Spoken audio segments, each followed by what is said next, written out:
Assalamualaikum warahmatullahi wabarakatuh. Saya Anggriawan Peputungan dari program studi Sosiologi Agama semester 1. Di sini saya akan menjawab soal-soal UAS yang telah diberikan. Yang pertama itu jelaskan perbedaan tindak pidana korupsi dan perilaku korupsi. Tindak pidana korupsi telah dijelaskan dalam beberapa pasal. Ada terbagi 30 bentuk dan jenis tindak pidana korupsi. Kemudian disederhanakan dalam 7 kelompok besar, yaitu kerugian negara, suap menyuap, penggelapan dalam jabatan, pemerasan, perbuatan curang, bentuk kepentingan dalam pengadaan, kemudian gratifikasi. Dan perilaku korupsi itu sendiri bentuk dari perilaku yang dikaitkan dengan penyalahgunaan wewenang dilakukan untuk mendapatkan keuntungan pribadi atau kelompok, melanggar hukum, menyimpang norma atau moral, dan terjadi dalam lembaga pemerintah maupun korporasi swasta. Kemudian yang kedua, jelaskan sebab-sebab orang melakukan korupsi. Ketika perilaku materialistik dan konsumtif masyarakat serta sistem politik yang masih mendewakan materi, maka dapat memaksa terjadinya permainan uang dan korupsi. Korupsi akan terus berlangsung selama masih terdapat kesalahan tentang cara memandang kekayaan. Semakin banyak orang salah memandang kekayaan ini, semakin besar pula peluang terjadinya korupsi.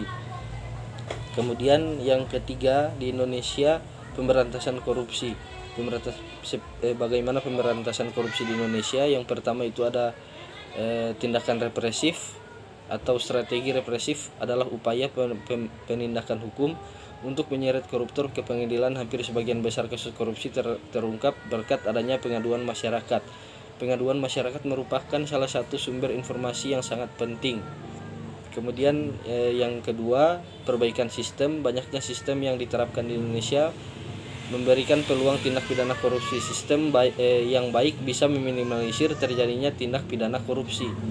Kemudian yang ketiga, edukasi dan kampanye. Edukasi dan kampanye adalah strategi pembelajaran pendidikan anti korupsi dengan tujuan membangkitkan kesadaran masyarakat mengenai dampak korupsi, mengajak masyarakat untuk terlibat dalam gerakan pemberantasan korupsi, serta membangun perilaku dan budaya anti korupsi.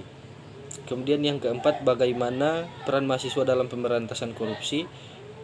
Mahasiswa sebagai kontrol sosial dapat melakukan peran preventif terhadap korupsi dengan membantu masyarakat dalam mewujudkan ketentuan dan peraturan yang adil dan berpihak pada rakyat banyak, sekaligus mengkritisi peraturan yang tidak adil dan berpihak pada masyarakat. Kemudian yang terakhir, jelaskan makalah masing-masing secara singkat.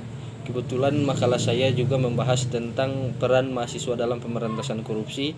Jadi seperti yang dijelaskan pada poin 4 tadi, mahasiswa sebagai kaum terpelajar juga mempunyai fungsi kontrol sosial, yaitu untuk mengawasi segala bentuk peraturan yang dikeluarkan oleh pemerintah, apakah berpihak kepada rakyat atau tidak, apakah ada kepentingannya di dalamnya atau tidak. Mahasiswa mempunyai peran untuk mengkritisi peraturan itu untuk agar supaya peraturan itu berpihak kepada masyarakat. Sekian dari saya, mohon maaf apabila banyak kekurangan. Wassalamualaikum warahmatullahi wabarakatuh.